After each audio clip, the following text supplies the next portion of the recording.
The Mojave Desert does not forgive. It does not soften its edges, for the weak does not offer shade to the unprepared, does not whisper warnings before it takes what it wants. It simply exists, ancient, indifferent, in absolute, stretching in every direction, like a vast orange sea frozen at the moment of its own creation.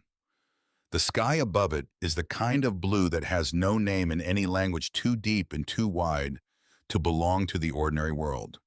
And the heat is not weather.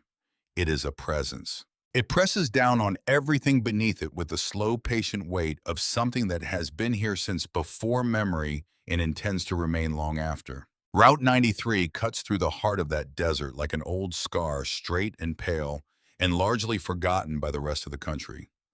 The interstate took the traffic decades ago, and what remained on 93 were the people who had no better option. Long-haul truckers running thin margins, travelers who had missed a turn 50 miles back, and the occasional soul who had come to the desert, not by accident, but by design. Someone running from something that the rest of the world was too loud to let them escape. Marlo Voss was one of those souls. She had arrived on Route 93 5 years ago with a 10-year-old pickup truck, a daughter who had just learned to tie her own shoes, and exactly $4,000 in a coffee can wedged under the passenger seat. She had not told anyone where she was going. She had not known herself, not entirely, until the truck ran low on gas outside a shuttered diner with a faded sign that read, Rust and Rose. And something in her chest, something that had been clenched tight as a fist for longer than she could remember, had loosened just enough for her to breathe. She bought the diner for $3,000 from a man named Calloway, who was old enough to be her grandfather and tired enough to let it go for whatever she had. The last $1,000 went into the generator in a second-hand refrigeration unit.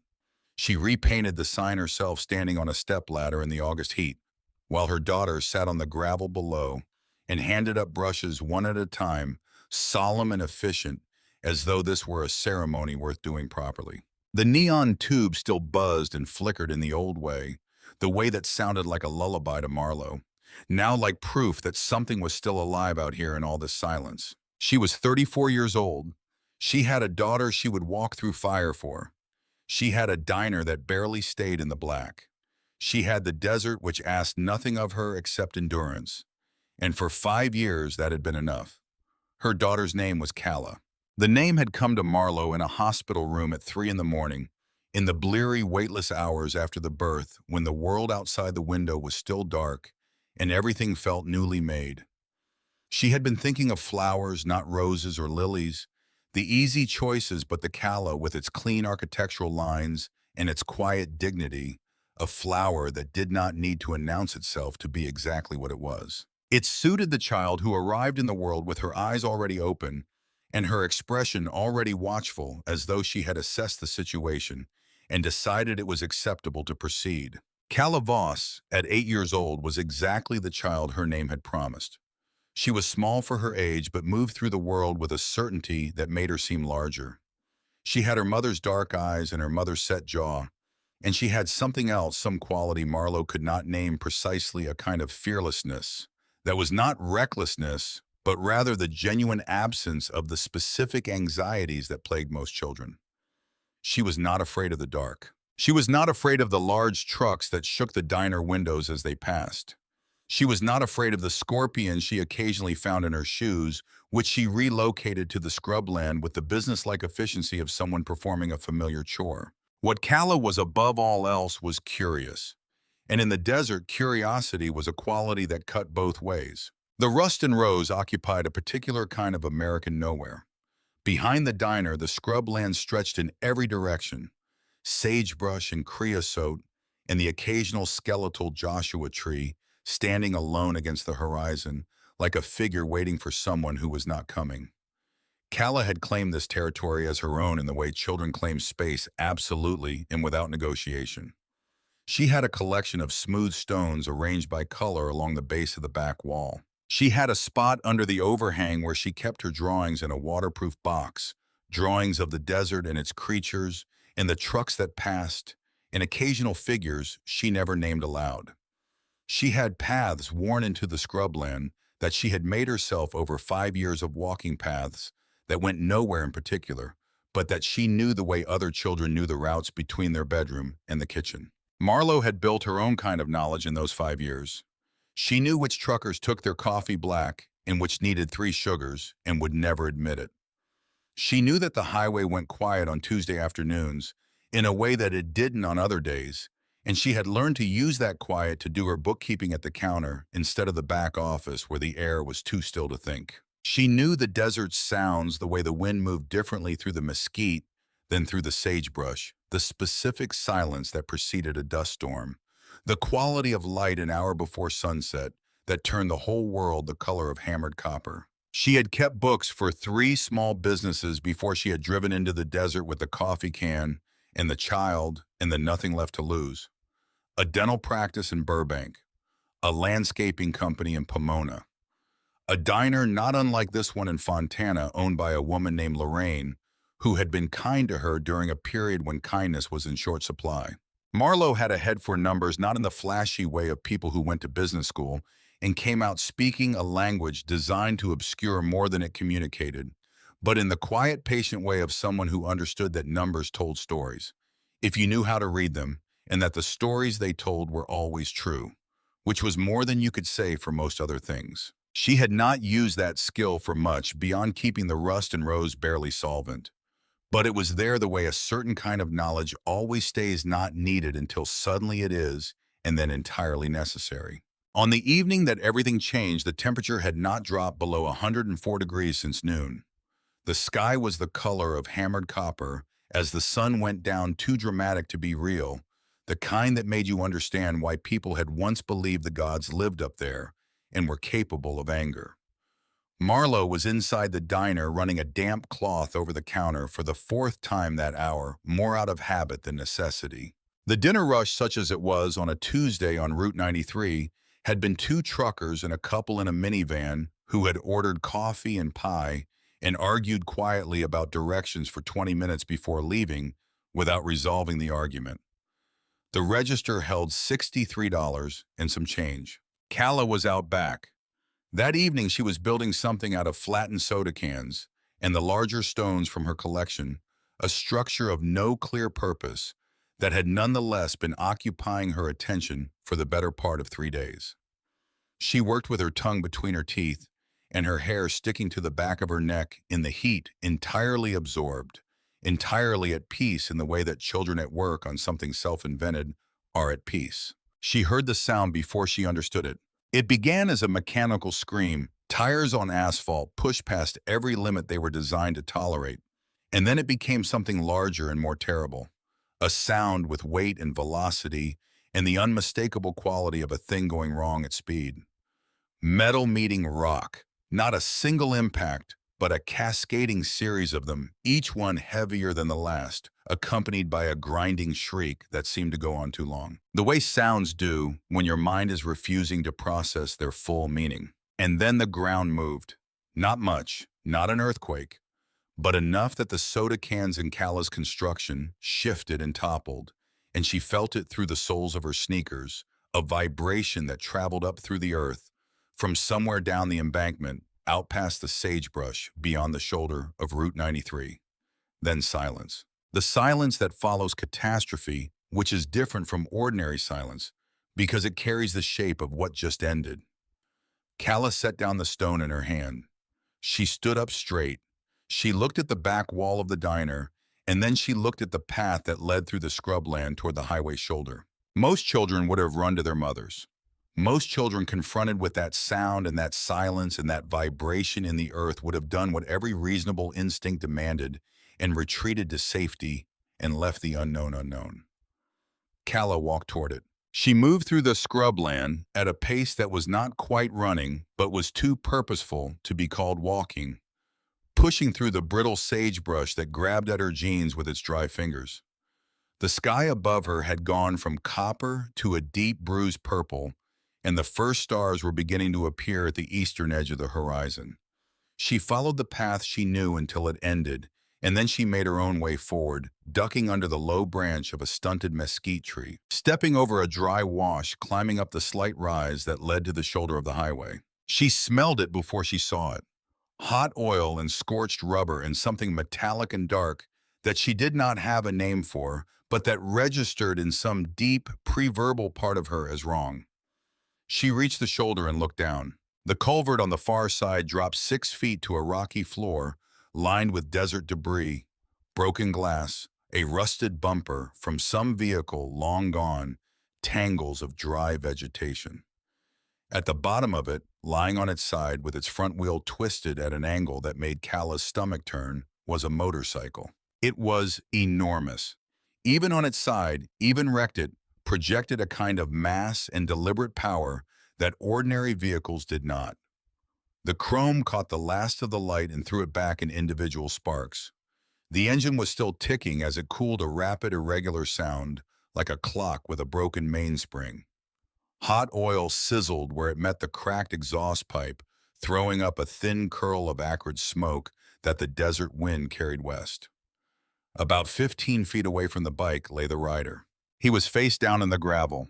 He was the largest man Calla had ever seen outside of a television screen, broad through the shoulders, thick through the limbs, built on a scale that seemed to belong to a different era, when men had been made for hard physical labor and nothing else. He wore heavy denim and a leather vest so scuffed and worn it looked like it had grown on him over decades. Both his hands were visible, palms up, and even from the shoulder above. Calla could see the dense darkness of tattoos covering every inch of exposed skin from his wrists to his collar. He was not moving. Calla looked up and down the highway, empty in both directions, the sky going dark above her. No sound but the ticking of the cooling engine and the dry whisper of the desert wind. She climbed down into the culvert. She was good at this kind of terrain. The desert had trained her without either of them knowing it was happening, and she came down the rocky slope with sure feet, catching herself with her hands where the gravel shifted, sliding the last 2 feet and landing solid on the culvert floor. She crossed the distance to the man in a dozen steps and crouched down beside him. "Mister," she said. Her voice was steady. "Can you hear me?" A sound came from deep within him. Not words, a low guttural groan that seemed to travel up from somewhere a long way down, as though consciousness were a surface he was trying to reach from the bottom of dark water. His shoulders moved. One large hand pressed against the gravel and pushed. "Don't move too fast," Calla said. "You might have broken something." He moved anyway, slowly in stages, with the immense labored effort of someone moving against tremendous pain until he had rolled onto his back. Calla saw his face for the first time and did not look away, though a part of her understood in the wordless way she understood many things, that what she was seeing was serious. His face was a geography of damage, old scars and new ones. The old ones pale and settled into his skin like rivers on a map, the new one on his forehead still wet and vivid, pumping blood in a slow, steady pulse that ran down his temple and into the gravel. But worse than the forehead was his side. The leather vest had ridden up during the crash, and the shirt beneath it was saturated dark crimson, spreading in an irregular pattern that was still growing as she watched, still expanding outward with each shallow breath he drew. He was looking at her. His eyes were dark and fully focused despite everything else that was wrong with him, and they held the particular cast of a man who has been in bad situations before and knows how to think through them. He assessed her the way she had assessed him, quickly, completely, without sentimentality. Calla was already unzipping her jacket. It was pink. She had owned it for 2 years and refused to give it up despite the fact that it was too warm for the desert 9 months out of 12, and despite the fact that one of the pockets had developed a hole she kept meaning to fix.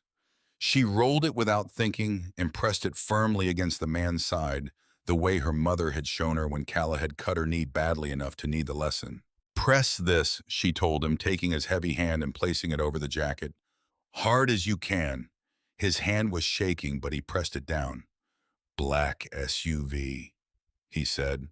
His voice was rough, abraded, the voice of a man who had spent decades outdoors and in loud spaces. Came up from behind, waited on the bend. He stopped, drew a careful breath. Deliberate. "Okay," Calla said. "Your name," he said. "Calla." He seemed to consider this. "Good name," he said, as though he were completing a transaction and found the terms acceptable. Mine's Rook. She noticed the back of his vest, then had seen it already without quite registering it, the way you sometimes see something familiar before your mind has caught up with the recognition. The winged death's head, rendered in precise detail, with the curved arc of letters above and below, Hell's Angels on top, Arizona Nomads on the bottom. In the center, a small rectangular patch Rook. Beside Rook, near the door position of his vest, stood a man she had not yet focused on. Heavy set a treasurer's patch on his breast, the name Wren stitched in block letters. He had arrived on a second bike she realized that had come to rest further down the culvert, half hidden by a stand of dry brush. He was standing back, hands in his pockets, watching with an expression she could not read. She looked away from him and back at Rook. Calla. Rook's grip on her wrist came sudden and firm despite the trembling in his hand. Listen, important. Don't call the sheriff. Don't call county dispatch. The highway patrol, any local badge in this county, don't.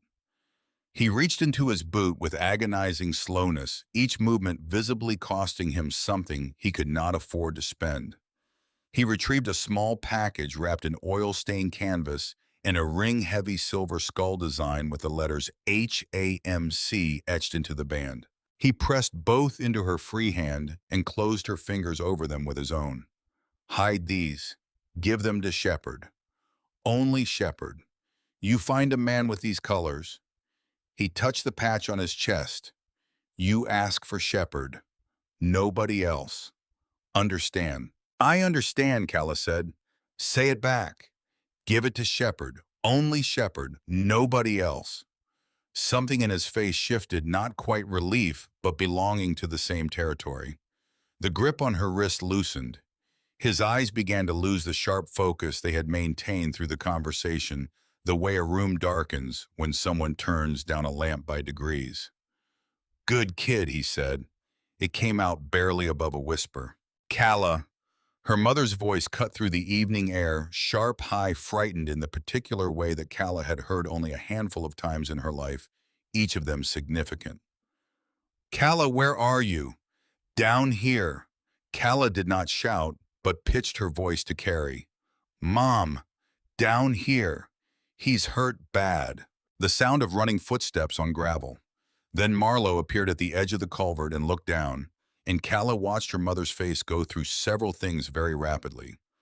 First raw fear, then a specific kind of controlled alarm that Calla recognized as the expression she used when bad things required clear thinking, and then something harder to name. A complicated recognition that went beyond the sight of a wounded man and contained other information Marlowe was processing at a speed she did not choose to share. Marlowe knew exactly what she was looking at. She had grown up in California in a small city east of Los Angeles, where the Hells Angels' presence was not a rumor but a fact of the landscape, the way the mountains were a fact and the heat was a fact. She had grown up understanding the rules that governed encounters with the club. You did not stare, you did not interfere, and above all, you did not involve yourself in their business. Not because they were monsters, she had met enough of them over the years to know that the truth was considerably more complicated, but because their world operated by its own laws, and you stepped into it at your own considerable risk. She came down the embankment anyway, because her daughter was at the bottom of it, and the man was bleeding to death. Calla moved back. I've got pressure on the wound. I can see that. Move back and let me... Mom. There was something in Calla's voice, not defiance, but the calm of a child who has assessed the situation and reached a conclusion and is now simply waiting for the adults to catch up. He's losing too much blood. You need to call an ambulance. Right now. Marlowe already had her phone out. She looked at the man at Rook, and he looked back at her, and in the dimming light of the desert evening, something passed between them that was not quite communication, but was close to it. The wordless understanding between two people who have both lived long enough and hard enough to know what certain situations mean. I'm calling an ambulance, she said. Not a question, not a request for permission. Rook's jaw worked. He was fading but fighting it. No county, he managed. No local badge. I'm calling the ambulance, Marlowe said again. Because whatever else was true, there was a man bleeding to death in the desert, And she was a woman who could live with a great many things, but not with that. She called. She gave the location with the practiced efficiency of someone who had long since memorized the nearest mile markers. She answered the dispatcher's questions in a flat, controlled voice that gave away nothing. And while she talked, Kala held the pink jacket against Rook's side with both small hands and did not move and did not look away. She noticed in the peripheral way, she noticed things that the man called Ren had moved further back up the culvert. By the time she had finished the call, he was gone entirely. His bike no longer visible through the brush, the sound of a single engine fading north on Route 93 before the ambulance could possibly arrive. Rook was unconscious by the time the lights appeared on the horizon. He had gone slowly, not all at once, but in stages, the intervals between his breaths growing longer and more effortful, the tension going out of his face and hands by degrees. And in the last minutes before he lost consciousness entirely, he reached again for Kala's hand. She let him take it. His grip was almost nothing by then, the residue of a grip, the echo of the force it had once been. But she felt it, and she held on. And she did not let go until the paramedics came down the embankment and made her. The canvas package and the silver ring were already in her pocket. She had put them there while her mother was on the phone, quick and quiet, with the same economy of movement she used when she relocated scorpions. She did not think about whether it was the right thing. She thought about what Rook had told her, and she thought about the look on his face when she had said the words back to him, the loosening, the minute release of something held very tight, and she decided that she was going to do what she had promised. It was how she had been raised. The paramedics worked fast, two of them both calm in the way that people become calm when they have seen enough emergencies that the adrenaline has nowhere new to go. They cut away part of Rook's vest, called out numbers to each other in a language that was almost English, started an IV with practiced hands. A third vehicle arrived, county sheriff, blue and red lights coloring the desert in rotating sweeps, and a deputy came down into the culvert and stood beside Marlowe with a notepad and the look of a man performing a duty he found unremarkable. He asked his questions. Marlowe answered them. She had been inside, had not seen the accident. Her daughter had heard the impact and found the man. No, the man had not said anything coherent. No, he had not handed her anything. No, she did not know him. No, she had never seen him before. Every word technically defensible. The deputy wrote things down. He looked at Kala, who was sitting on the bumper of the ambulance with a foil blanket around her shoulders and her hands folded in her lap. He asked her if the man had said anything. Kala looked at the deputy with her dark, watchful eyes. "He asked me not to move him," she said. The deputy wrote that down and went back to his cruiser. They loaded Rook onto the stretcher and took him up the embankment and into the ambulance. And when the doors closed and the vehicle pulled out onto Route 93 heading north, its lights and sirens going, Marlowe felt something pass through her that she could not name. Part relief and part something darker. A premonition that the departure of the ambulance was not the end of anything, but rather the beginning of something she had not yet been given the full shape of. She took Kala inside. She made hot chocolate on the old gas range because it was Kala's thing after difficult evenings, and because the act of it, the measuring and the heating and the careful stirring, gave Marlowe's hands something to do while her mind worked at speeds she did not entirely control. She braided Kala's hair while the chocolate cooled. She read to her from the book. They were in the middle of a story about a girl and a horse and the American West, reading 3 pages before she realized she had not retained a single word. She sat on the edge of Kala's bed until the girl's breathing slowed and evened into sleep, the even rhythm of someone who had done a hard thing and completed it and set it down. Then she went back to the kitchen and sat down at the table and shook for a little while with her hands flat on the surface, feeling the solid reality of the old wood grain under her palms, reminding herself of the physical fact of the world. After a while, she stopped shaking. She got up.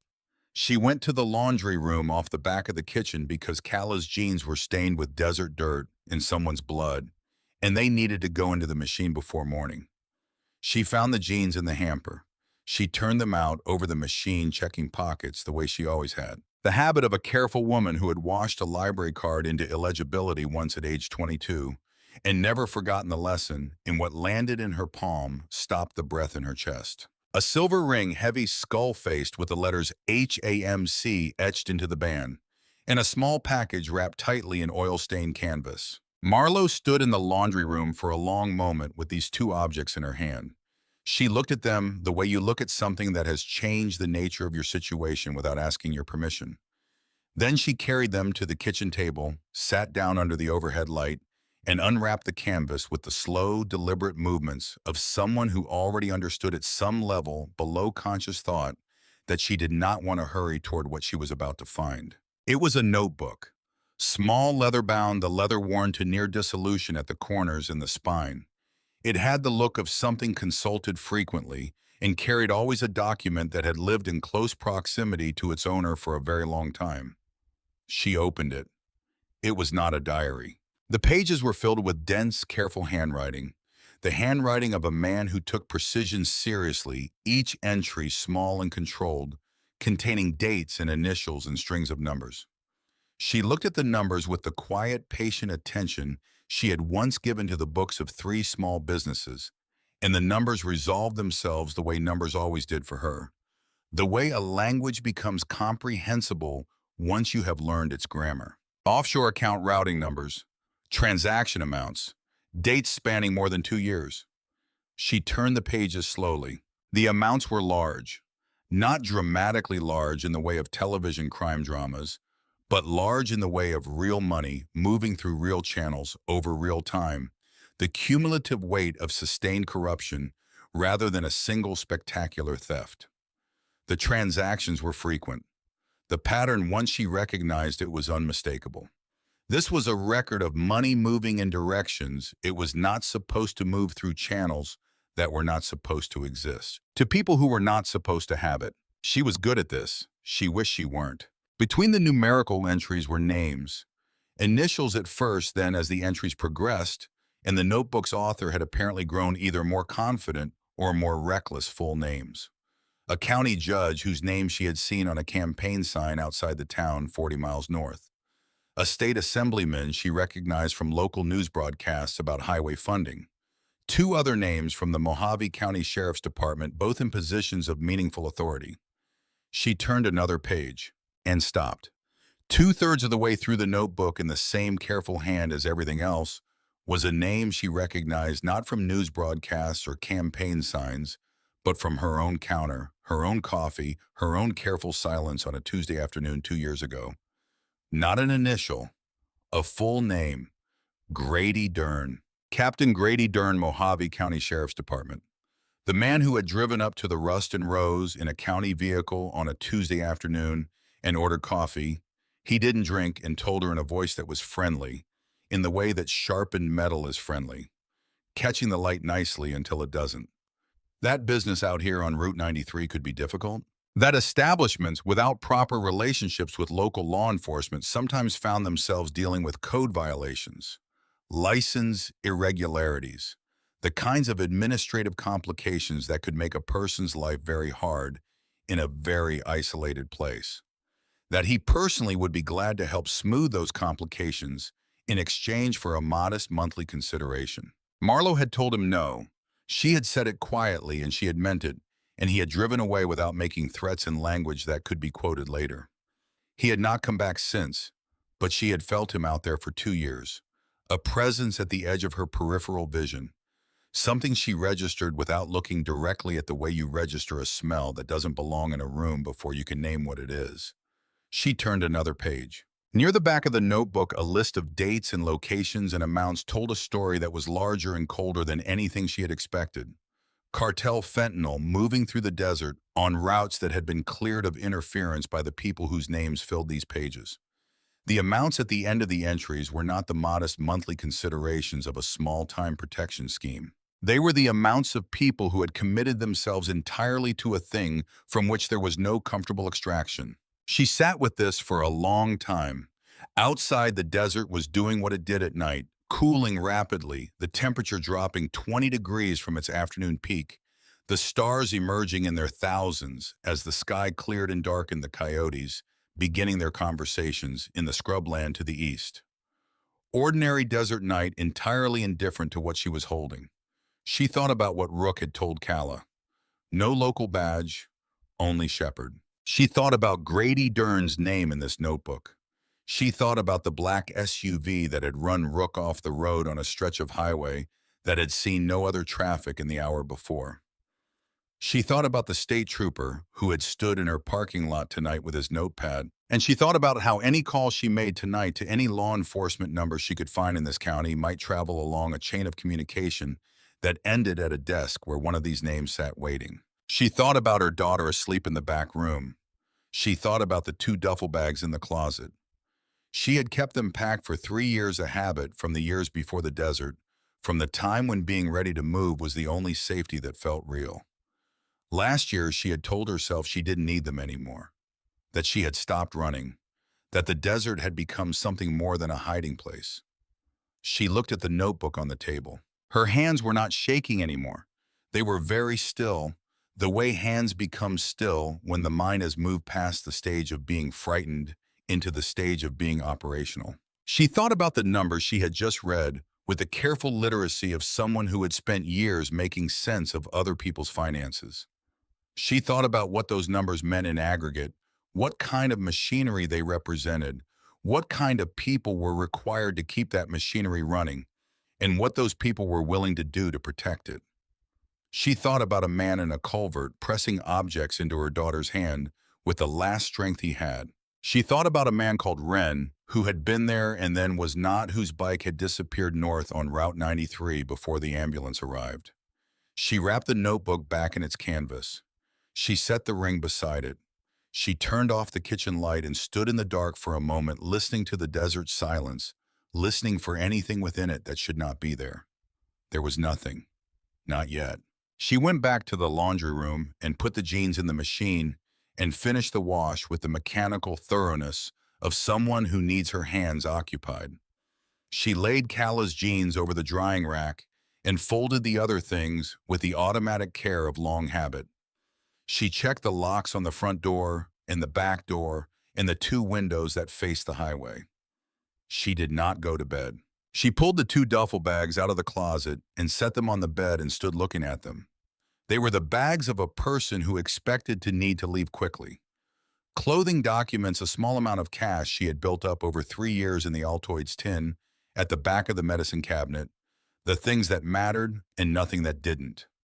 She had repacked them 6 months ago out of habit she had not yet fully broken, not because she expected to need them. She started to add the notebook to the larger bag, then stopped. If she left tonight, she drove north on Route 93 with a ledger containing the names of people who had already demonstrated their willingness to run a man off a highway rather than let that ledger reach its destination. She drove north alone in a 10-year-old pickup truck with an 8-year-old asleep in the passenger seat. She drove through a county whose law enforcement was compromised in ways she now understood in specific detail. She drove toward whatever lay north, which was nothing she had arranged and nothing she had prepared for at 2 in the morning. She sat down in the chair by the window that faced south down the long, straight ribbon of Route 93. She thought about what the numbers in the notebook told her about Grady Dern specifically, the amounts, the frequency, the duration. A man who had committed himself to this for more than 2 years was not a man who would let a ledger disappear with the quiet resignation of someone willing to take his losses. He was a man who had built his life around the continuation of this arrangement, which meant he was a man who would do whatever was required to protect it. He would already know about the accident. The deputy who had come to the culvert tonight worked for Dern whether he knew it or not. Dern would know that Rook had been on Route 93. He would know what Rook had been carrying. He would know that the ledger had not been found at the scene. She looked at the dark highway. She thought about what Rook had said, the precise words, the insistence on repetition, on making Calla say it back. Give it to Shepard. Only Shepard. Nobody else. A man in the last moments of consciousness, choosing those words carefully, making certain they were received. A man who understood that the ledger's value depended entirely on who held it. She thought about what a man called Shepard might be to have been trusted with this. At some point in the deep hours of the night, 2 trucks passed heading north, their headlights sweeping briefly through the diner, illuminating the empty booths. The clean counter, the old jukebox in the corner that hadn't worked since the summer before last. After they passed, the darkness settled back and the silence returned. Around 3 in the morning, she allowed herself to close her eyes for a few minutes. She dreamed briefly and without narrative of the desert at dawn, that specific liminal quality the light had in the first minutes after the sun cleared the eastern hills, when everything it touched was briefly gold before the day asserted itself, and the gold became white and then became heat. When she opened her eyes again, the sky outside the window was still dark, but beginning to change at its eastern edge. The first suggestion, not yet color, but potential of what was coming. She got up. She started the coffee. She stood at the window with the cup warming her hands and watched the desert emerge from the dark by increments, the way it did every morning. Shapes resolving out of shadow, the flat geometry of the land reasserting itself under a sky that was going from black to deep blue to the color of old pewter. She had told herself she would serve the morning truckers, take what the register held, and be on the road to Oregon by noon. She had told herself this while she considered the duffel bags in the small hours. Oregon was far enough. Oregon was a different jurisdiction, a different set of names on a different set of documents, a different sky. At 6, she unlocked the front door. At 7, not a single car had passed on Route 93. The highway was empty in both directions for as far as she could see. No trucks, no travelers. The silence had a quality she recognized from her childhood in earthquake country, the specific held-breath stillness that preceded the shake when the birds went quiet and the animals went still, and the world briefly paused before it expressed whatever it had been accumulating. She poured the untouched coffee down the sink. At 8 o'clock, she felt it. Not heard, felt. A vibration that arrived in her feet before it reached her ears, traveling up through the concrete floor and into her bones, a low-frequency resonance that made the coffee cups in their rack tremble against each other with small ceramic voices and set the surface of the water glass on the counter, rippling in concentric rings. She walked to the front door and stepped out onto the porch. Down the long straight line of Route 93 from the south, a darkness was moving on the horizon. At this distance, it appeared to be a single thing, a dark mass against the pale desert morning. But as she watched it resolve into its components, chrome catching the early light in individual sparks, the dark bulk of machines moving in formation, and above it all, rising to meet her. Across the desert distance, a sound that had passed beyond the category of sound into something more fundamental. The collective voice of 150 Harley-Davidson engines running together, a sound that the desert landscape amplified and returned, and that got into your chest and rearranged something there without asking permission. Marlowe stood on the porch of the Ruston Rose and watched them come. She did not go inside. She did not reach for her phone. She understood with a clarity that surprised her by its absence of panic that there was nowhere to go, that the time for the duffel bags in Oregon had passed somewhere in the night without her noticing precisely when. That what was coming down Route 93 in the burning morning light was not something she could drive away from. That the only direction available to her now was forward into whatever this was going to be. She thought of Calla still asleep in the back room. She thought of the notebook on the kitchen table. She thought of a man she had never met before last evening, pressing 2 objects into her daughter's hand with the last strength he possessed, trusting a child he did not know, with something that had nearly cost him his life. The roar grew until it was everything, until the desert itself seemed to lean away from it, until the windows behind her vibrated in their frames. The chrome mass resolved into individual machines and individual men, and they came off the highway into her dirt parking lot in a rolling wave that spread to fill every inch of available space and overflowed at lines of motorcycles parking with mechanical precision along the road shoulder in both directions. Men dismounting in the settling dust with the unhurried efficiency of people who have done this before. 150 of them. They surrounded the Ruston Rose without drama, without shouting, without any of the performative menace she might have expected. They simply encompassed the building, the parking lot, the road in both directions, and then they went still. The engines cut out in the same rolling sequence in which they had started, each machine going quiet in turn until the last engine died, and the desert silence rushed back in to fill the space the sound had occupied. And through the settling dust down the center of their formation, a single figure walked toward the door. He was taller than the men around him, which was saying something because the men around him were not small. He walked the way certain men walk when they have long since stopped thinking about how they walk, with a completeness of physical authority that was not performance and was not threat, but was simply the outward expression of a self that had been tested against serious things repeatedly and had not broken. His beard had gone gray at the edges and his hair was pulled back, and the scar that ran from his left temple down to the line of his jaw was old enough to have settled into his skin like a feature of the landscape. The patch on his left breast read President. This was Shepard. He crossed the parking lot in no hurry. The 150 men behind him did not move, did not speak. They stood in the morning heat in the settling dust like a force of nature, pausing to consider its next direction.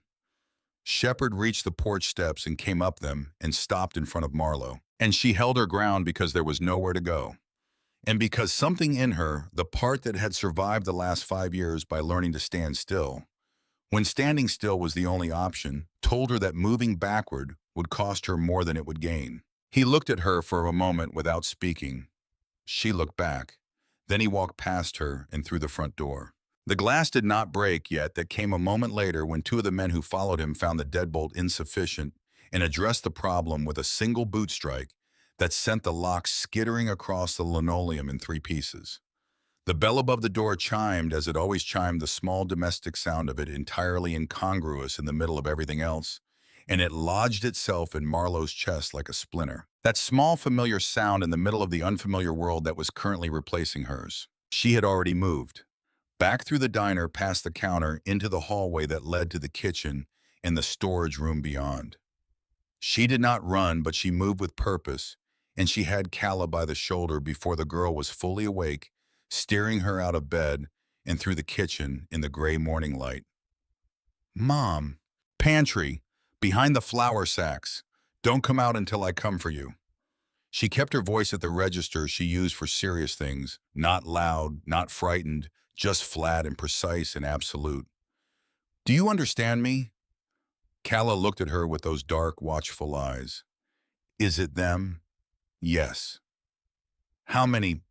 "Enough, go." Calla went. The pantry door closed behind her with a small click, and Marlowe turned back to the kitchen and took the cast iron skillet from the hook on the wall above the range. Not because she believed it would be sufficient against what was in the front of her diner, but because her hands needed to hold something that had weight and reality and walk back through to face whatever was waiting. Shepard was standing at the counter. 4 men had come in with him and taken positions at the door in the 2 windows, and they stood with the practiced stillness of men who had learned through long experience how to make a room feel smaller than it was. They were not touching anything. They were not threatening anything, not in language. They were simply present in the way that a wall is present as a fact of the environment that redirected everything around it. Shepard himself had both hands resting flat on the counter. He was looking at the old jukebox in the corner with an expression of mild consideration, as though he found it vaguely familiar and was trying to place the context.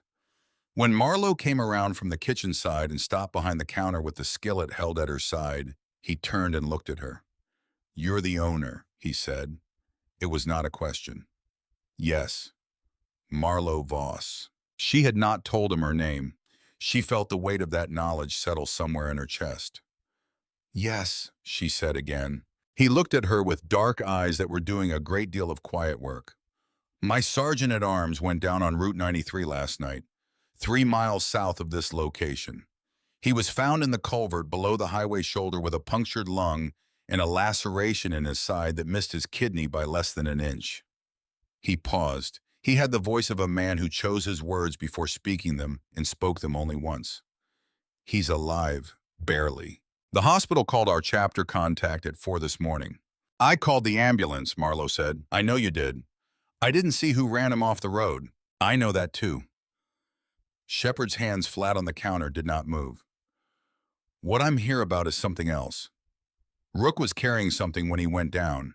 It wasn't on him when the paramedics cut his vest off at the scene. It wasn't in his saddlebags, which were searched and photographed by the county deputy who responded to the call. His eyes did not leave her face.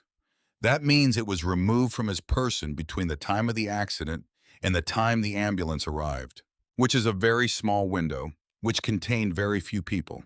From the back of the diner, from the direction of the hallway, came a sound. The small, particular sound of hinges that had needed oiling for 2 years. Marlowe's throat closed. Mom. Calla's voice came from the hallway, and then Calla herself came out of the shadow of it into the flat fluorescent light of the diner, and she was carrying the canvas package in both hands, and the silver ring was looped over her thumb. Her feet were bare on the linoleum. Her hair was still the wreckage of sleep, and her face, her 8-year-old face, was composed in the expression of careful calm that Marlowe had seen on it a dozen times, and that still had the capacity to stop her heart, because it was the expression of someone who had decided on a course of action and was not going to be redirected. Calla! Marlowe's voice came out wrong. Go back! No. Calla said it the way she said things when she had decided, not loudly, not defiantly, but with a completeness that left no useful purchase for argument. She walked forward.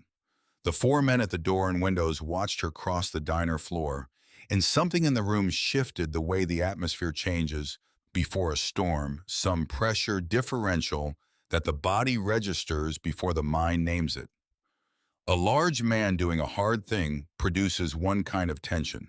A small child doing a brave thing produces another kind entirely, and it moves through a room differently. Calla stopped 3 feet from Shepard.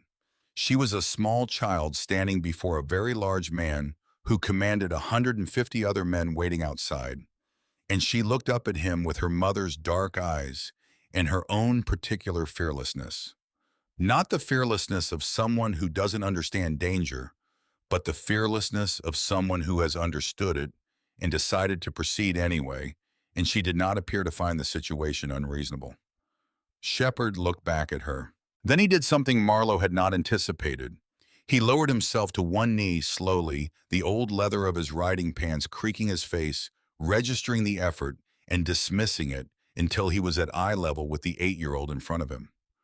Up close, his face was a document of a life lived without softness. The scar, the lines, the dense ink of tattoos at his throat, and none of it seemed to concern Calla. Are you Shepard? She asked. I am, he said. Rook told me. He said, give this to Shepard. She held out the canvas package and the ring with both hands. He said only Shepard, nobody else. She paused. He made me say it back. Something moved across Shepard's face, brief and real, and quickly contained the way a light moves behind a curtain when someone passes through a room they think is empty. He reached out and took the ring from her thumb first. He turned it in his fingers, the heavy silver, the skull, the letters worn smooth with decades of use, and something in the set of his jaw changed in a way that lived in grief's country without being grief itself. He put the ring in his vest pocket. Then he took the canvas package and unwrapped it on the counter with careful, deliberate hands. The notebook came out of the canvas and lay between them, small, worn, the leather darkened with age and use. Shepard opened it. He turned the pages without haste, and Marlowe watched his eyes move across the entries, and she watched his face, which gave very little away, which was trained to give very little away, but which could not entirely conceal. In the moment when he reached the page with Grady Dern's name in full, a stillness that was different from the stillness he had walked in with. One of the men at the door heavy set a treasurer's patch on his breast. The name Wren stitched in block letters shifted his weight in a way that was almost nothing. Shepard's eyes moved to him for half a second and moved away, and the man went still again. Shepard read to the last page. He closed the notebook with a soft, deliberate snap. Your daughter is braver than most people I've ridden with, he said. And he was looking at Marlowe now, and his voice had changed in a way that was subtle but real. Something in it that had been hard had become something that was merely serious. You understand what she handed me? I read it, Marlowe said. Last night. I found it in her pocket when I was doing laundry. Then you understand why Rook had people willing to kill him for it. I understand that. What I don't understand is why it's still a problem. He's in the hospital. He can tell the FBI. The FBI has to believe it. Shepard set the notebook on the counter. A ledger carried by a Hells Angels sergeant at arms with no corroborating chain of evidence found in a desert diner. The men named in that book have 30 years of institutional credibility and the kind of lawyers who eat federal indictments for breakfast. Rooks spent 2 years building the documentation to make it stick. Without him to testify and walk investigators through every entry, the book is circumstantial. He looked at the notebook, but with everything it contains, he stopped. His eyes moved to the window that faced the parking lot, and Marlowe saw something in his profile she had not expected: calculation. The specific focused quality of a man working several problems simultaneously and not yet satisfied with any of the solutions. Whatever he was about to say next, he did not say, because the window he was looking at exploded inward. Not broke, exploded, the glass coming in as a sudden spray of fragments, the sound of it sharp and wrong in the morning quiet. Marlowe grabbed the counter. The four men at the doors and windows moved in the same instant, fast and coordinated in the way of people whose response to sudden violence is not thought but trained reflex. Someone's hand closed around Marlowe's arm, not brutal but absolute, and she was moving toward the kitchen before she had consciously decided to move. Shepard's voice behind her, low and level, giving instructions she only half registered. Through the kitchen, past the stove, into the corner where the refrigeration units made a right angle of steel and shadow. Calla was already there. She had moved the moment the glass broke, had not needed to be told, had assessed and acted, and arrived in the safest available corner before any adult had directed her there. She looked at Marlowe when her mother came around the refrigeration unit and did not say anything, just moved over to make room, and Marlowe pulled her in and held her and looked at the man who had followed them. He was one of the four from the front room, broad through the chest, gray at the temples, a scar across his chin that was newer than Shepard's. He stood between them in the kitchen door with his arms loose at his sides. "Window was a rock," he said to the air in front of him, as though reporting to someone not present. "Signal, they're on the road." Shepard appeared in the kitchen doorway. "How many vehicles?" Braddock counted 3 coming off the highway. Black Suburbans, moving fast. Shepard's eyes went to Marlowe. "Back way out. Door at the far end, leads to the equipment yard. Quarter-mile of open scrubland before the first real cover. Too exposed." He looked at the man by the door. "Tell her, you stay. Nobody through that door." Teller nodded once with the economy of a man who considers nodding adequate. Shepard looked at Marlowe. "Stay here. Stay down. Whatever you hear." "Wait!" Her voice came out steady. Shepard stopped. She was holding Calla against her with one arm, and her other hand was flat on the prep counter, and she looked at him with the directness of someone who has made a decision in the dark and is not going to unmake it in the light. "I need to know that she is protected. Not me, her. Whatever happens in the next hour, whatever comes after, I need your word." Shepard turned back fully. He looked at her for a long moment, the full weight of his attention, which was considerable. The kind of attention that does not perform itself. "You have it," he said. "I want more than that." She held his eyes. This was the place she had walked herself toward in the dark hours, and she was not going to step back from it now. Not with Calla against her side, and Grady Dern's name in a dead man's notebook, and 3 black Suburbans pulling into her parking lot. "I'll testify. Everything I saw last night, everything I read in that notebook, every name, every number, every page of it, in front of whatever court or investigator or federal body wants to hear it. I'll put my name on it. I'll stand up and say it out loud in a room with these men's lawyers present." She paused. "In exchange, you make sure that whatever follows from what's in that book, my daughter is not a target. You use whatever it is you use. You make it known that she is not to be touched." The kitchen was very quiet. Shepard looked at her the way he had looked at the notebook, reading it, testing its weight, determining whether it was what it appeared to be. "You understand what you're offering," he said. I'm a woman who's been running for 5 years, Marlowe said. I'm done running. Something changed in Shepard's face. It was not a smile, it was something quieter than that, something that belonged to a man who had been in the world long enough to be surprised very rarely, and who recognized in this moment that he was being surprised. We have a deal, he said. He walked back to the front of the diner. Marlowe held Calla in the corner and listened to the desert outside.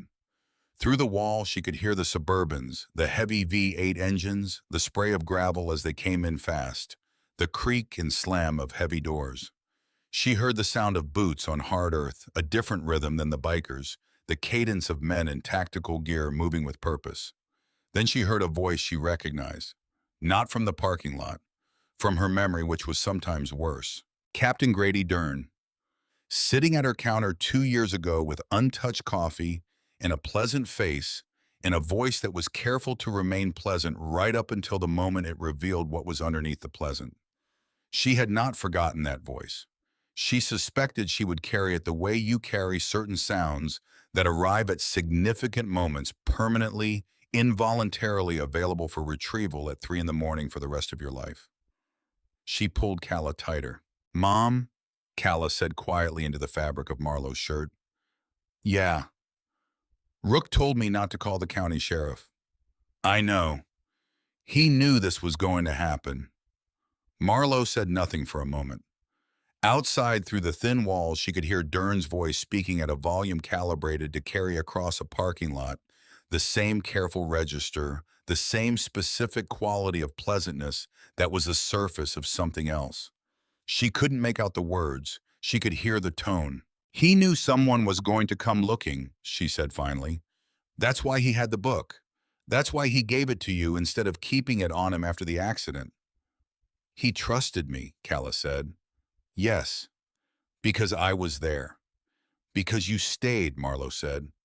There's a difference. Calla thought about this in the way she thought about things thoroughly, and in silence the conclusions she reached invisible until she chose to share them. She pulled back enough to look up at her mother's face. Are we going to be okay? She asked.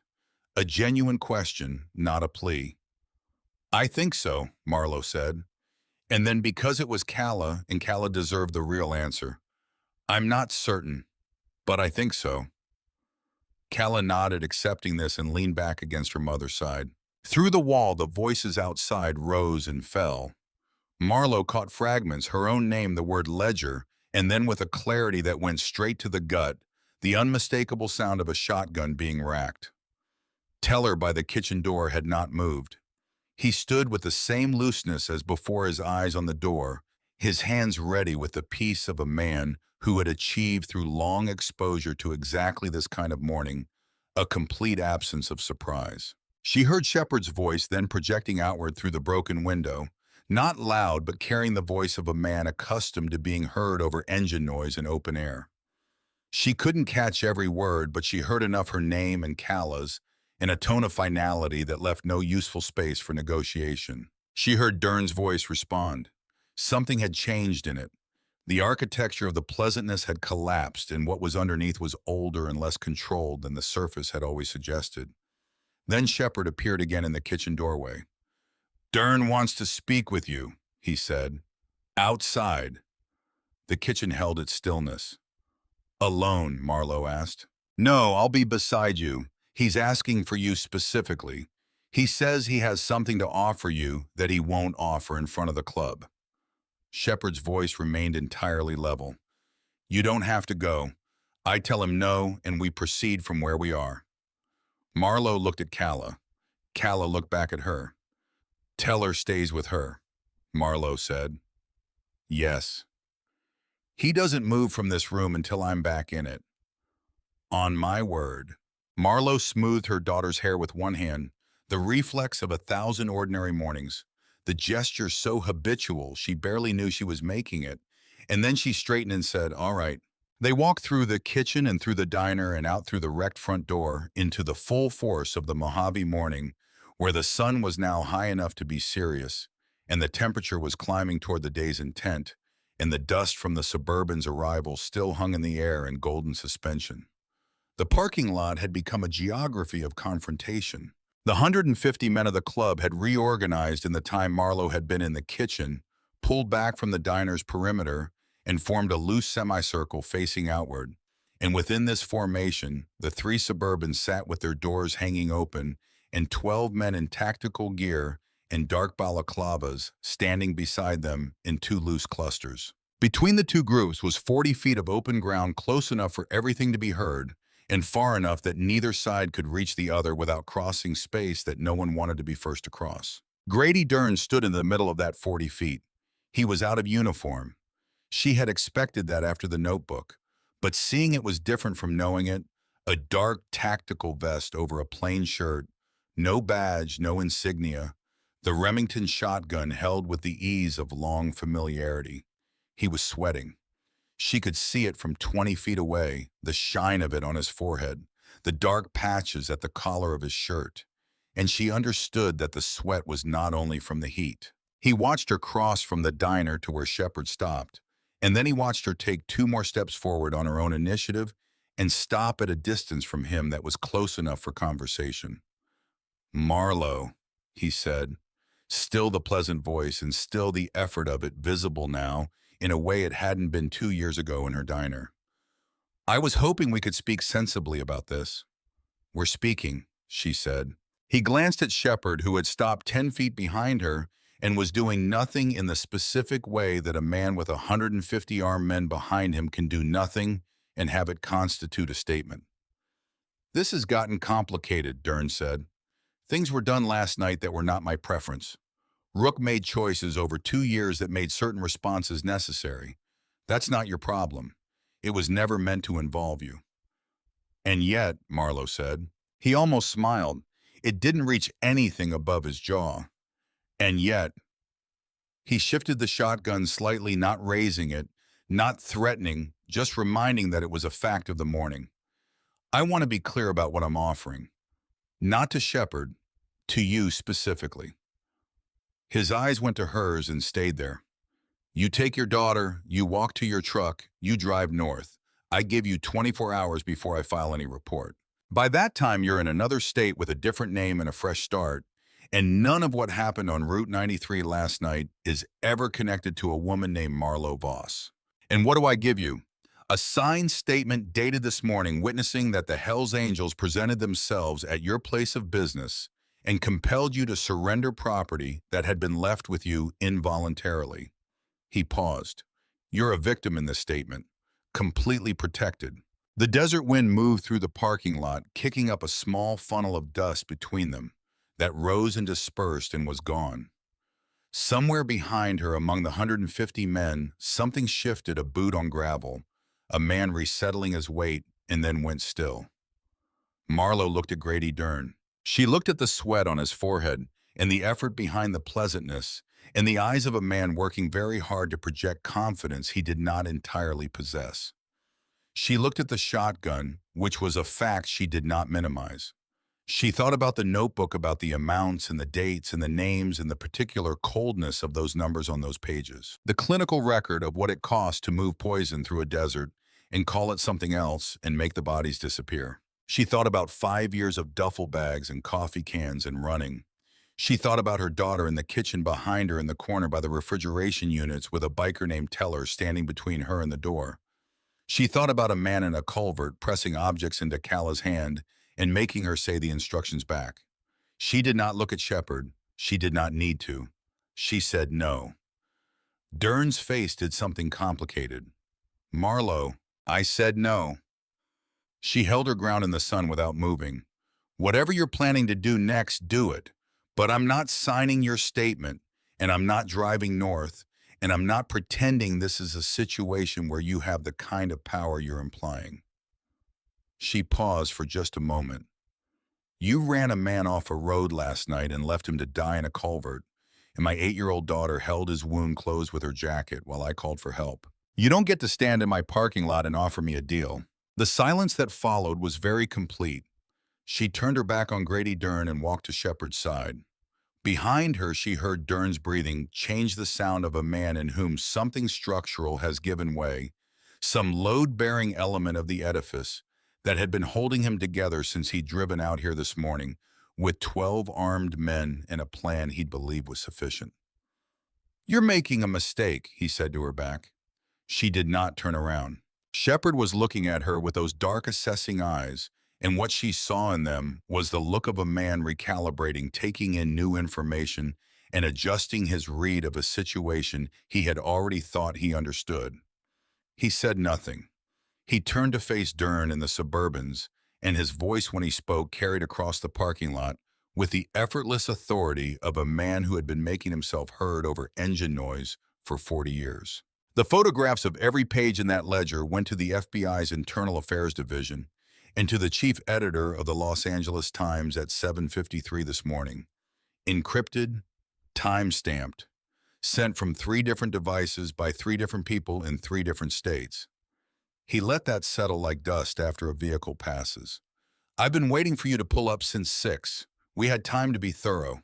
The men in tactical gear by the Suburbans looked at each other with the eyes of people doing arithmetic in real time. "You're bluffing," Dern said. But the pleasantness was entirely gone. Now the architecture of it demolished the rubble of it visible in the flatness of his voice. "Check your phone," Shepard said. "You've had 2 calls in the last 4 minutes. I'm guessing you didn't pick up because you were busy. Check your phone and tell me if one of them was from the county attorney's office." The parking lot held its breath. Dern's hand went to his vest pocket. He looked at the screen. And Marlowe, watching his face, saw the exact moment when Grady Dern understood that the morning had gone irreversibly in a direction he could not correct. The moment when a man realizes that the thing he was trying to prevent has already happened, that the machinery is already running, and there is nothing in his hands to stop it. His face went through it without theater. It was almost dignified, that specific transition from agency to its absence. There was also a text. She watched him read it. He put the phone back in his pocket. The shotgun came down by degrees, not dropped, because Dern was not a man who dropped things, but lowered slowly, the barrel tracing an arc toward the ground between his boots, with the slow deliberateness of someone conceding a position they can no longer hold. The barrel reached the ground. His hand remained around the stock, then released it. From somewhere in the cluster of tactical gear by the second Suburban, a rifle was set against the vehicle's quarter panel. Then another. The sounds of it moved through the group like a slow wave. The sounds of men doing arithmetic and arriving at the same conclusion and accepting it. One of them, the youngest, Marlowe thought, though it was difficult to tell with the balaclavas, took a visible step backward toward the open door of the Suburban. "Back to the vehicles," Dern said. His voice had the flatness of a man who has run out of registers to perform and is speaking from something more fundamental. "All of you, now." Then Shepard turned his head toward the line of bikers and spoke a single word that Marlowe didn't catch, and the formation behind her shifted, a subtle reorganization, men moving into positions. They had apparently prearranged the kind of choreography that requires rehearsal or long experience or both. A large man materialized beside Dern, simply there the way Teller had a way of being simply there, with zip ties and the matter-of-fact expression of someone completing a task that is below the threshold of things they find interesting. Dern looked at the zip ties for a moment. He looked at Shepard. Then he put his hands behind his head. The remaining men at the Suburbans were disarmed and secured in a process that took 11 minutes and produced no violence and very little sound beyond occasional murmured instructions and the mechanical clicking of restraints. They were men who had made a transaction, and the transaction had failed catastrophically. And they understood, in the pragmatic way of people whose lives are organized around calculated risk, that the correct response to a catastrophically failed position is to minimize further losses. Marlowe watched all of it from where she stood 10 feet from the wrecked front door of the Ruston Rose, with her arms folded across her chest and the Mojave sun on her face. She was thinking about Calla. She walked back inside. Teller was in the kitchen, exactly where she had left him, leaning against the counter with the same quality of settled patience he'd displayed for the last hour. Calla was in the corner by the refrigeration unit, sitting cross-legged on the floor now, with her back against the steel, and her eyes open and her hands folded in her lap, with a composure that she had clearly maintained by effort. Because when Marlowe came around the corner and Calla saw her mother's face, something in the 8-year-old's carefully maintained stillness released all at once. Not dramatically, but completely the way a held breath releases when the moment of danger has passed. Marlo came down to the floor beside her daughter, ignoring what her knees thought about this. She put her arm around Calla, and Calla leaned into her, and they sat like that in the kitchen of the Ruston Rose, with the fluorescent light humming above them and the sounds of the desert morning coming through the walls. "Is it over?" Calla asked after a while. "The loud part," Marlo said. "Rook," Calla said. "Will he be okay?" "He's alive, Shepard told me." "Will he stay alive?" "The paramedics got there fast," Marlo said, "because you held the jacket." Calla was quiet with this for a moment. Teller had moved to the kitchen door, his back to them, giving them what space the room allowed a tact that Marlo found unexpectedly decent in a man she had spent the last hour being afraid of. "I was scared," Calla said. It came out with the specificity of a named thing being placed on the table. "When the window broke, I was scared." "Me too," Marlo said. "You didn't seem scared." "I've had practice at not seeming it." Marlo pressed her lips against the top of her daughter's head into the warmth of her hair. "Being scared and acting scared are different things. You can be one without the other." "You were scared when they first came," Calla said. "All the motorcycles." "Yes." "But you stayed on the porch." "Yes." Calla pulled back enough to look up at her. "Why?"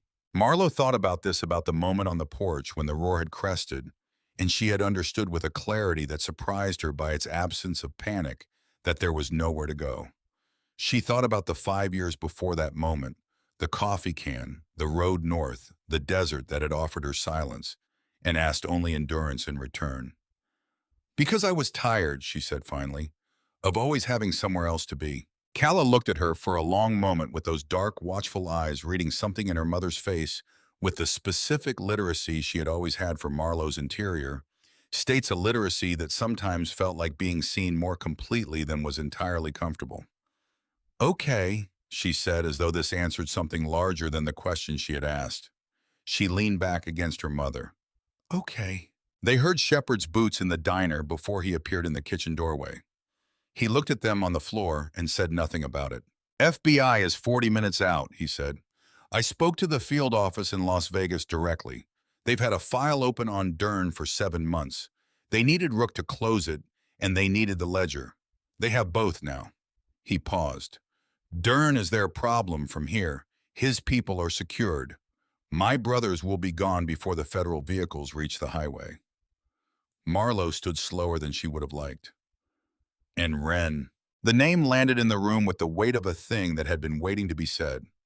Shepard's expression underwent a subtle change, the kind that happens in the faces of people who have learned to contain large things in small movements. A slight tightening at the corners of his eyes. A quality of stillness that was different from the stillness before. "Wren has been dealt with," he said. "Internally. He's the one who told them Rook's route." "Yes." "How long have you known?" "Since I read the last page of the notebook." Shepard looked at Calla briefly, and something in his face went through a change too quick to catalog. Rook didn't put it in writing until the accident. He knew that if he didn't make it out of that culvert, someone needed to know who had given him up. Your daughter made sure that information reached the right person.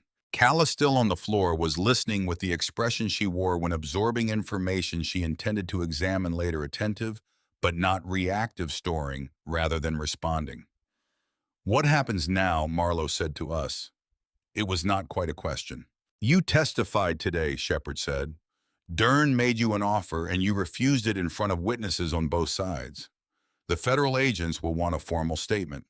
You give them one, what you read in the notebook, what Dern offered you, what you saw last night on the highway shoulder." He paused. "As for the rest, your name has been communicated to the people who need to know it. The ones who weren't in Dern's ledger. The ones who will make certain that no cartel contact and no remaining dirty badge in this county has any reason to look in your direction." He met her eyes. "You have my word." "Your word," Marlo said. "It's kept people alive before." She believed him. She wasn't certain why she believed him. He was a man she had met 4 hours ago under circumstances not conducive to the ordinary formation of trust. But she believed him in the way you believe things that present themselves with enough internal consistency to be unmistakable.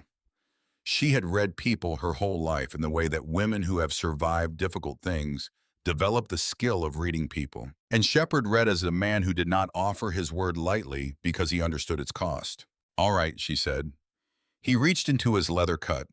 What he placed on the prep counter was a manila envelope, heavy, worn at the seams, bulging with the fullness of paper currency packed tight. It landed with a sound that was somehow both soft and final, the sound of a significant thing arriving at its destination. 50,000, Shepard said. Rook was carrying club funds when they ran him off the road. We consider that a debt to the circumstances that kept him alive long enough to matter. His eyes went briefly to Calla and back to Marlowe. To both of you. Marlowe looked at the envelope. She thought about the $3,000 she had paid a tired old man named Calloway for a shuttered diner. She thought about the coffee can. She thought about $63 in a register on a Tuesday evening and the neon sign buzzing in the dark. "I can't," she started. "It's not charity," Shepard said. "It's a debt. The club pays its debts. You can put it in the ground under the floorboards or drive to a bank in the next county. Either way, it's yours." A pause. "Fix the front door." Marlowe put her hand flat on the envelope. She did not pick it up yet. She left it there under her palm and thought about what it meant. And then she thought about Calla's school, 40 miles north, where the teacher had told her 6 months ago that Calla was reading 3 years above her grade, and the school didn't have resources to address it properly. She left her hand on the envelope. Shepard turned to Calla.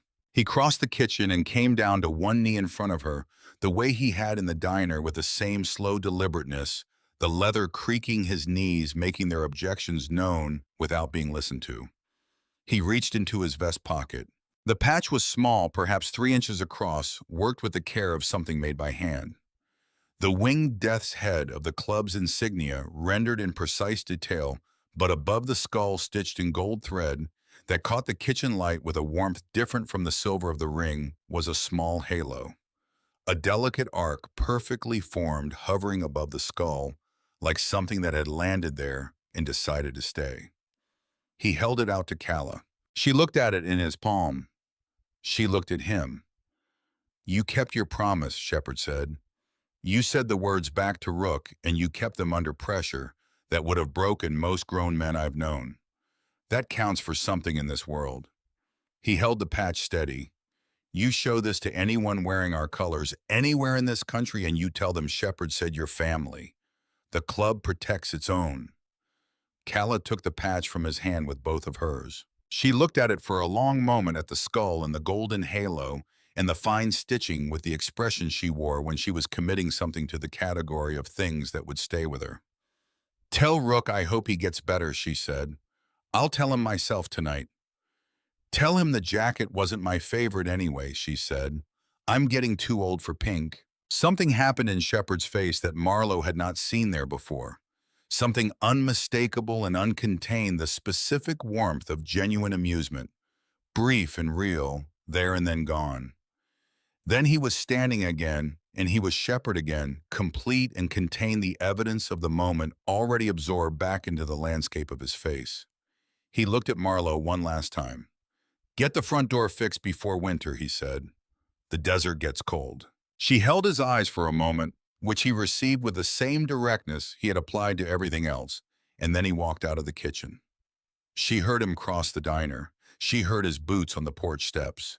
She heard his voice outside, a single word carrying across the parking lot with the authority of a man accustomed to being heard above engine noise. Then the engine started. Not all at once, in the rolling wave in which they had gone silent, each machine finding its voice in sequence, the sound building from a murmur to a roar to the full collective voice of 150 Harley-Davidsons that filled the desert morning and pressed against the walls of the rust and rose and vibrated the remaining glass in the window frames and traveled through the floor and up into Marlowe's bones. She took Calla's hand. They walked through the diner, past the overturned stool and the knife mark in the counter, and the shattered glass spread across the linoleum and out onto the porch. They stood there in the sun, the two of them holding hands, and watched the 150 men of the Hells Angels pull out of the parking lot in the same rolling formation in which they had arrived. They went south on Route 93. They went toward the horizon. The sound of them diminished slowly the way a storm diminishes when it has passed over. Not suddenly gone, but gradually releasing the pressure, dropping by degrees, the air reasserting its ordinary character in the spaces the sound vacated. A mile down the highway, the formation was a dark, moving line against the pale desert. 2 miles and it was a shimmer.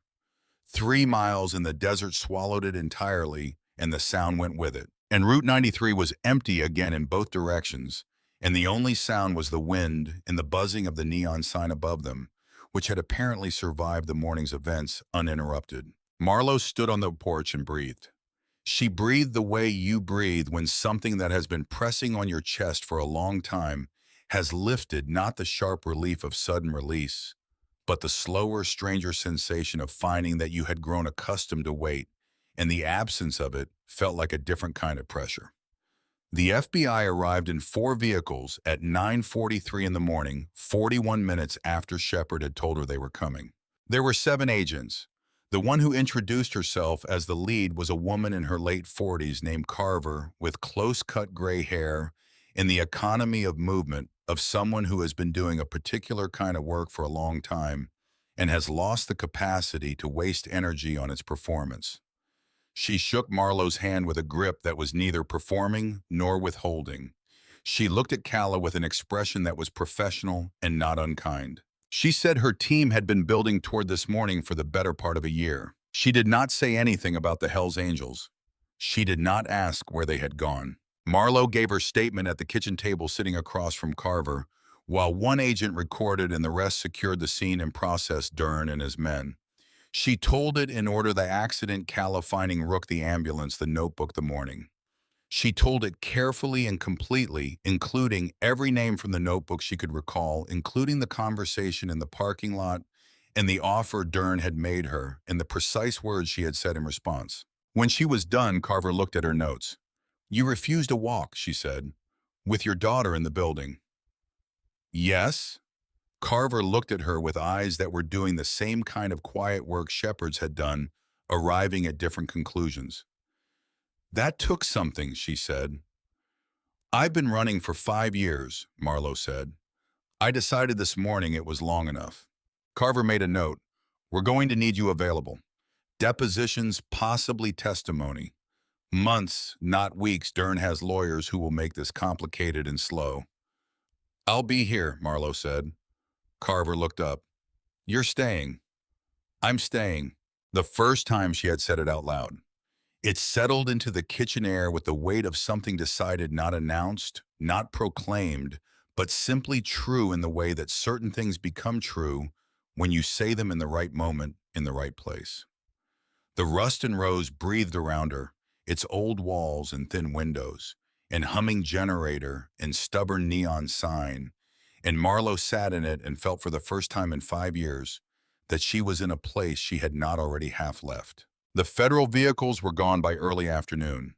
They took Dern and his men. They took photographs and measurements in the procedural apparatus of a serious federal investigation. And then they drove north on Route 93 and left the desert to its own devices. Marlowe swept the broken glass off the linoleum.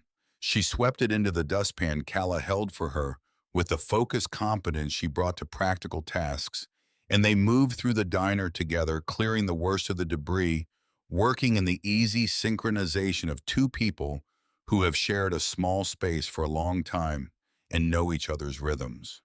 They propped the wrecked door shut with a stool and taped cardboard over the broken window with packing tape from the storage room. It was not a good repair. It would hold until someone could come out from the nearest town with the proper materials. That evening, Marlowe made real dinner, the kind she made when she wanted to mark something, not the short-order efficiency of the diner's regular hours, but the slow, deliberate kind.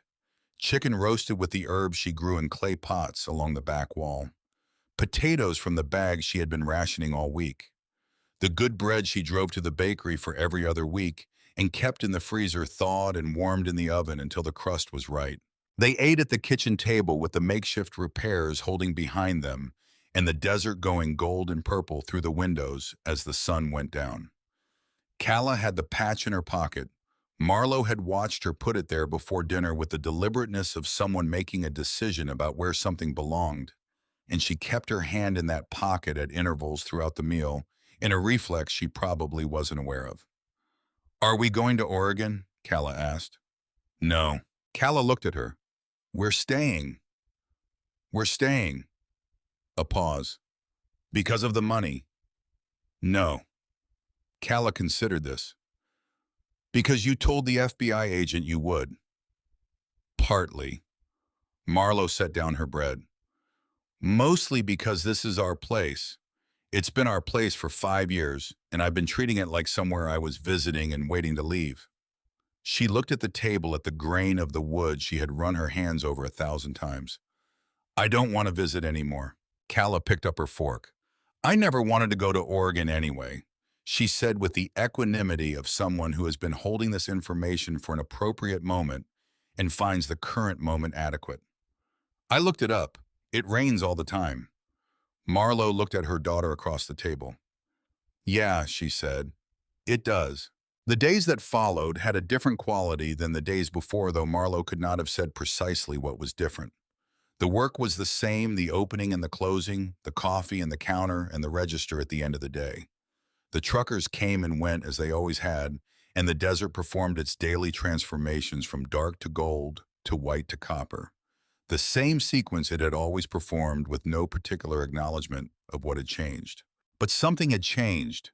Marlowe could feel it in the way she stood at the counter now, in the way she looked down Route 93 in the mornings. She stood differently. She looked at the highway differently. Not as an escape route, not as a thing to watch for threats, just as a road going north and going south in both directions to places she did not currently need to be. She called the contractor from the nearest town and had the front door replaced and the window reframed and the glass put in. While he was there, he looked at the roof, confirming what she already knew from the spring assessment, and gave her a number that was large, but no longer impossible. She told him she'd call next week to schedule it. She ordered enrollment forms for the school 40 miles north, the one Calla had been attending 3 days a week because 4 days required more gas than Marlowe could reliably afford. She and Calla sat at the kitchen table going through the forms on a Tuesday evening, the overhead light warm above them, the desert dark and quiet outside, and Marlowe signed her name at the bottom of each form with the particular deliberateness of someone signing something they intend to honor. Calla asked while they were working through the emergency contact section whether she should list anyone besides Marlowe. Marlowe thought about this for a moment. "Just me," she said. "Okay," Calla said, and then after a pause, "For now." Marlowe looked at her daughter. "For now," she agreed. She drove to the bank in the next county on a Saturday morning and opened an account. The teller, a young man with a careful expression, counted the cash from the manila envelope with the professional neutrality of someone who had been trained not to ask certain questions and had taken that training seriously. He gave Marlowe a receipt and a temporary card and wished her a pleasant day. Marlowe drove back to the Ruston Rose on Route 93, and the road felt like her road in a way it had not felt before, even after 5 years of driving it. Carver called twice during the third week with questions about specific entries in the notebook, dates, amounts, the precise wording of certain notations. Marlowe answered what she could from memory and told Carver honestly when she was uncertain because honesty was the only currency she had in this transaction, and she intended to spend it carefully. A lawyer from the Federal Witness Assistance Office called once to explain what her participation in the case would look like going forward, in terms Marlowe found more intelligible than she expected. In the evening, she and Calla did the things they had always done: the reading, the cooking, the maintenance of the diner, and the small ordered world around it. But the evenings had a different texture now. They stayed at the table longer after dinner. They talked more about things that were not urgent, about the stones Calla was collecting and the book they were reading, and the specific quality of the sunset on a given evening, and whether it was different from the sunsets in other places, and how you would know. Calla wore the patch on the inside of her windbreaker, pinned to the lining the new windbreaker Blue purchased in town. Marlowe had seen her do this and said nothing. Some things did not require comment. On a Thursday morning in the fourth week after the morning that changed everything, Marlowe found an envelope in the mailbox at the end of the diner's dirt access road. It had no return address. The postmark was from Phoenix, 3 days old. Phoenix was a large city, and the postmark told her nothing useful and everything she already suspected. She opened it at the kitchen table with a cup of coffee going cold beside her hand. Inside were two things. The first was a single sheet of paper with a federal case number at the top. The number she had memorized by now, and a paragraph informing her in the dry, specific language of official documentation that the matter had been referred to a grand jury and that her testimony would be required in approximately 8 weeks. She had expected this. She set it aside. The second item was a smaller envelope sealed with her name on the front, in handwriting she did not recognize. Small, controlled, precise.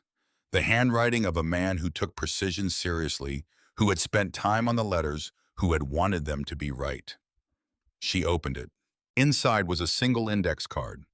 On it, in the same careful hand, were written the name and address of a private school outside Flagstaff, Arizona, a school she had heard of in the context of people for whom money was not a constraint. Below the name and address, 3 words in that same precise hand. Fully funded 4 years. Nothing else. No signature, no explanation, no indication of mechanism or form.